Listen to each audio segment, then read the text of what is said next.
ഈശോയിൽ ഏറ്റവും സ്നേഹിക്കപ്പെട്ടവരെ, വിശുദ്ധ മത്തായി എഴുതിയ സുവിശേഷം 21 അധ്യായം 28 മുതൽ 32 വരെയുള്ള തിരുവചനങ്ങളാണ് നാം ഇന്ന് ധ്യാന വിഷയമാക്കുന്നത്.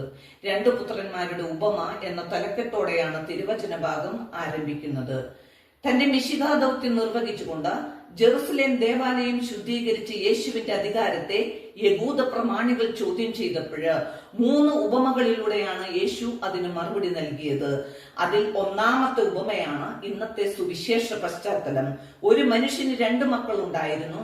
2 പേരോടുമായിട്ട് മുന്തിരിത്തോട്ടത്തിൽ പോയി ജോലി ചെയ്യാൻ ആവശ്യപ്പെട്ടു. ഒന്നാമൻ താൻ പോകാമെന്ന് പറഞ്ഞെങ്കിലും പോയില്ല.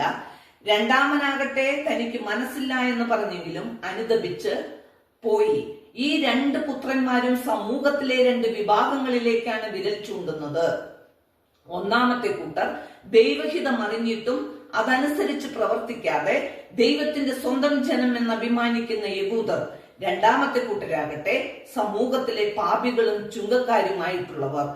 കുടുംബമഹിമയോ സ്ഥാനമാനങ്ങളോ അല്ല, മറിച്ച് പാപബോധവും പശ്ചാത്താപവുമാണ് ഒരുവനെ സ്വർഗരാജ്യത്തിന് അർഹനാക്കി മാറ്റുന്നത്. അവനവന്റെ ഉള്ളിലേക്ക് തിരിഞ്ഞു നോക്കുന്ന വിശുദ്ധമായൊരു യാത്രയാണ് നോമ്പുകാലം എന്ന് പറയുന്നത്. നമ്മുടെയൊക്കെ ജീവിതത്തിൽ അനുസരണക്കേട് വന്നു പോയിട്ടുണ്ടെങ്കിൽ ദൈവകരുണയുടെ വാതിൽക്കൽ മുട്ടി ക്ഷമ ചോദിക്കാൻ നമുക്ക് കഴിയണം. ആയിരക്കണക്കിന് പാപികളായിരുന്ന വ്യക്തികള് വിശുദ്ധരായി മാറിയിട്ടുണ്ട്. വിശുദ്ധ അഗസ്തീനോസും സുവിശേഷകനായ മത്തായിയും മക്കൽനാമറിയവും നമുക്കറിയാവുന്ന ചില ഉദാഹരണങ്ങൾ മാത്രമാണ്. ഈ ഉപമ വളരെ ആഴത്തിൽ നമ്മോട് ചോദിക്കുന്ന ഒരു ചോദ്യമുണ്ട്: നീ ആരാണ്? വാക്കുകളിൽ അതേ കർത്താവേ എന്ന് പറയുന്നവനോ, ആദ്യം നിഷേധിച്ചെങ്കിലും പിന്നീട് തിരിച്ചു വന്നവനോ? യൂദാസിന്റെയും പത്രോസിന്റെയും ജീവിതം നമുക്ക് നൽകുന്ന വലിയൊരു പാഠമുണ്ട്. യൂദാസിനേക്കാൾ വലിയ തെറ്റ് ചെയ്തവനാണ് പത്രോസ്.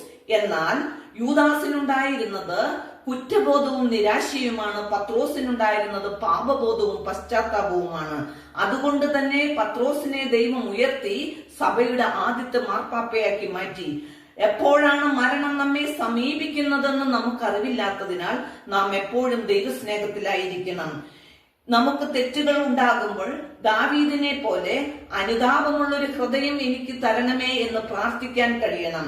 ഈ നോമ്പുകാലം നമ്മെ വാക്കുകളിൽ നിന്നും പ്രവൃത്തിയിലേക്കും, അകലത്തിൽ നിന്നും അടുപ്പത്തിലേക്കും, പാപത്തിൽ നിന്നും പശ്ചാത്താപത്തിലേക്ക് നയിക്കാൻ സർവശക്തനായ തമ്പുരാൻ നമ്മെ അനുഗ്രഹിക്കട്ടെ എന്ന് പ്രാർത്ഥിച്ചുകൊണ്ട് നിർത്തുന്നു. ആമേൻ.